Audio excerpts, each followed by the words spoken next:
પાણી છોડવા મામલે ધારાસભ્ય બાબુ જમનાનું નિવેદન, ખેડૂતોના મોંમાં આવેલો કોળિયો છીનવાયો, 2 ના 4 વર્ષ રાહ જોઈ છતાં કામગીરી પૂર્ણ ન થઈ, ખેડૂતો ક્યાં સુધી રાહ જુએ? પાણી માટે સિંચાઈ વિભાગને રજૂઆત કરી હતી અને પાણી આપ્યું છે.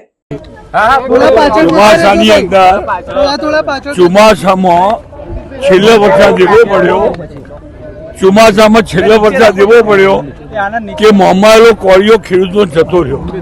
જે જે ડાંગર લેવાની હતી, વાઢવાની હતી, કોઈએ વાડી, કોઈએ લીધી, ઉપર વરસાદ પડ્યો.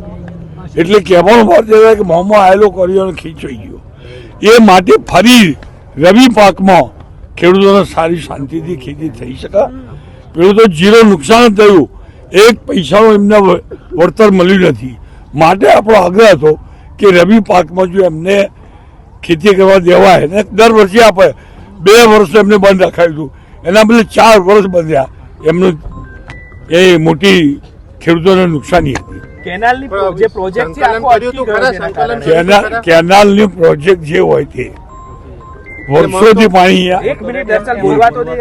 વર્ષોથી પાણી અહીંયા આપે છે અને આપવાનું હતું.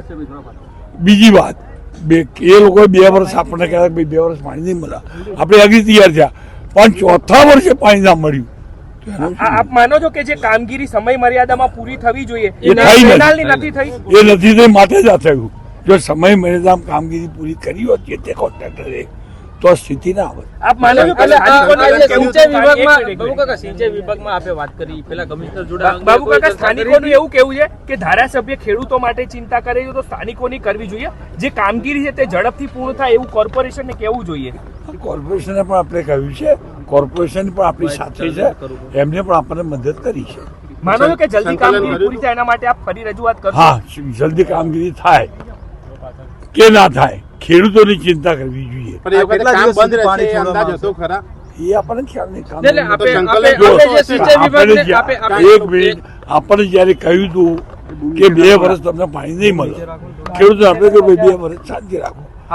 4 વર્ષ પાણી બન્યું, એ કામગીરી સમયસર ના થઈ, જે કોન્ટ્રાક્ટરે પૂરું ના કર્યું, માટે સિંચાઈ વિભાગને સહન કરવું પડ્યું. સિંચાઈ વિભાગને પાણી છોડવા માટે થઈ અને તમે જે રજૂઆત કરી, પેલા કમિશનર જોડે આપને વાત થઈ હતી આ અંગે કે ભાઈ હું સિંચાઈ વિભાગને આ રીતે સિંચાઈ વિભાગને હું સૂચના આપી એટલે કમિશનર સાથે વાત થઈ હતી. એક મિનિટ, મારે જ્યાં વાત કરવાની કરી